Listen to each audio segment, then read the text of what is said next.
Bonjour, mon nom est Denis Thibouteau, je suis votre représentant Salomon. Il me fait un très grand plaisir aujourd'hui de vous présenter Marie-Ève Pelland. Allô, Denis! Ça fait plaisir, Marie-Ève. Et Marie-Ève a un très bon bagage. Premièrement, elle est ambassadrice Salomon. On est très fiers de l'avoir avec nous. Elle a de grandes connaissances aussi parce qu'elle est physiothérapeute. Et surtout, Marie-Ève, c'est une athlète. Elle fait des ultra-trails, donc des courses de très, très longue distance, des 60, 80, 100, 160. Alors, Marie-Ève, j'aimerais que tu me parles brièvement de ce que tu as vécu cet été comme entraînement aux courses. Oui, en fait, ça a été une été un peu courte. Je me suis entraînée pour une course de 100 000 qui avait lieu au début du mois de juillet. Donc, l'entraînement s'est essentiellement déroulé dans le début de l'année. Et ensuite, j'ai pas terminé ma course parce que je me suis blessée. Fait que la balance de l'année s'est passée en réadaptation, mais ça a été quand même une bonne demi-année d'entraînement. Bon, mais c'est génial. Pour une physiothérapeute, de toute façon, tu dois connaître Oui. la réhabilitation à faire. J'aimerais vous faire un petit retour sur les technologies de deux chaussures, les nouveautés qu'on a chez Salomon, qui sont déjà dans les magasins présentement. Le Pulsar Trail Pro qu'on voit ici et le Pulsar Trail qu'on voit ici.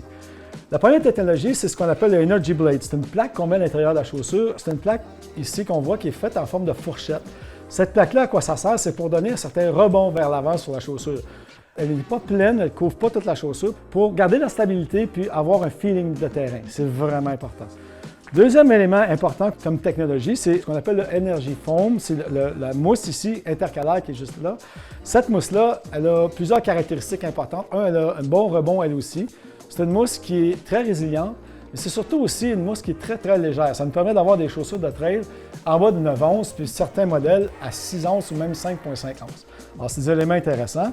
Et le dernier point technologique important, c'est ce qu'on appelle une courbure inversée. Le talon ici est courbé vers l'arrière et à l'avant, on est recourbé vers le haut. Ce que ça fait comme chaussure, c'est que c'est comme un peu un berceau qui fait que le déroulement de l'arrière vers l'avant se fait beaucoup mieux. Et Marie-Ève a testé cette chaussure-là ici, elle pourra nous en parler peut-être un petit peu. Oui, en fait, c'est avec cette chaussure-là que j'ai fait l'essentiel de mon entraînement pour mon 100 000. Et je t'avoue que j'ai été agréablement surprise par la chaussure à proprement dit, puisque c'est pas le genre de chaussure avec lequel j'avais l'habitude de m'entraîner. J'étais beaucoup plus dans l'ancienne gamme de S-Lab Sense, plus près du sol, où est-ce que dans ma tête, on ressent davantage. Mais finalement, j'ai vraiment beaucoup aimé cette chaussure-là. Ça se conduit beaucoup mieux que ce que j'aurais pensé. Puis c'est la première chose que j'ai pensé quand je les ai mis. Je me suis dit, je vais me mettre dans l'embarras un peu. Je vais aller dans des racines puis voir est-ce que je suis capable. Puis finalement, ça a été vraiment super. J'ai adoré. Ils sont légères, sont réactifs. Puis c'est ça.